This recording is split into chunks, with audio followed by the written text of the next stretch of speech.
Okay, so which was more effective? Me telling you that Melissa Blankenship is one of the newest members of the faculty, or actually showing her to you, letting you hear her voice, see her face, see her office, right? So video is very, very powerful compared to merely telling your blog visitor. So you have a few options.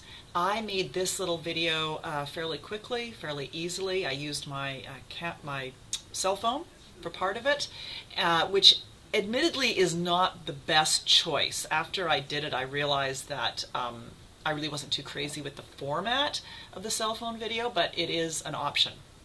I edited this video using YouTube's video editor feature, which is really easy to use. It's free and it's available basically anywhere there's internet. So it doesn't involve you having to go and buy software. I also really thought about the order in which I constructed this video. So I wanted to have some type of introduction. Remember, context is really, really important, whether you're writing, engaging in traditional writing, or whether you're creating a video or some other media.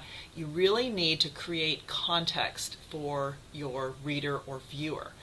And then I chose the order in which I ordered the little individual clips. I wanted to end with Dr. Cruz-Rube's introduction of his favorite student, because I thought that was a great ending. And then I planned out this last little piece where I'm attempting to tie it all together. The reading that you have for this week in connection with creating the video has some very, very good tips in it. Probably not everything in the reading, and let me just remind you, it's chapter 4 from this text.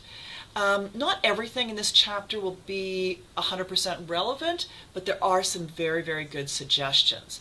One of the things that I would strongly recommend you keep in mind as you prepare your video is really thinking about that notion of storytelling.